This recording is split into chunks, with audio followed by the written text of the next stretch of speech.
Naging maayos naman ang huling araw ng filing ng ITR sa Davao City ngayong araw. Kasunod nito nagsagawa ng seminar ang BIR Region 11 para sa mga taxpayers. Narito ang ulat ni Angel Diliera ng PTV Davao.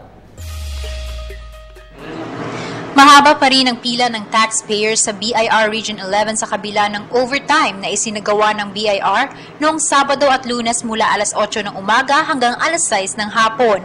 Makabago ang karamihan sa mga naging hakbang sa filing ng income tax forms at maging ang mga nakapaloob na mga fill-upan sa form ay bago na rin.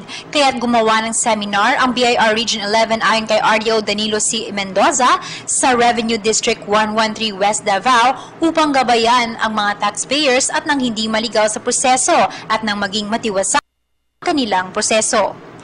May mga nag-a-assist muna bago mag-file, unlike before, dire-diretso kasi kabisado natin kasi for the past 20-30 years, yun ang ginamit natin. Ipinakita din ni RDO Espiritu ang handang tumulong sa mga taxpayers katulad na lamang ng assistance area kung saan tutulungan ng mga volunteers kung paano kumpletuhin ang mga papel o form. Ipinakita rin niya ang return area kung saan ini-encode ang mga impormasyon na inilagay ng taxpayers sa papel. Yun nga, kailangan i-receive siya, hindi na tayo pwedeng mag-receive manually, so dapat dumaan sila lahat sa computer. And then hindi na tayo pwedeng mag-file kahit saan. Dapat kung saan ka rehistrado na district, doon ka magpa-file.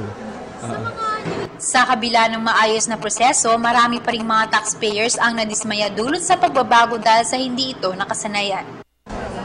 Pero kasi first year pa nila ngayon, parang nahihirapan mga taxpayers, pero siguro unti-unti makalearn na ang mga taxpayers, mas smooth flow na siguro ito. Para sa Telebisyon ng Bayan, Angel Pizarro Diliera.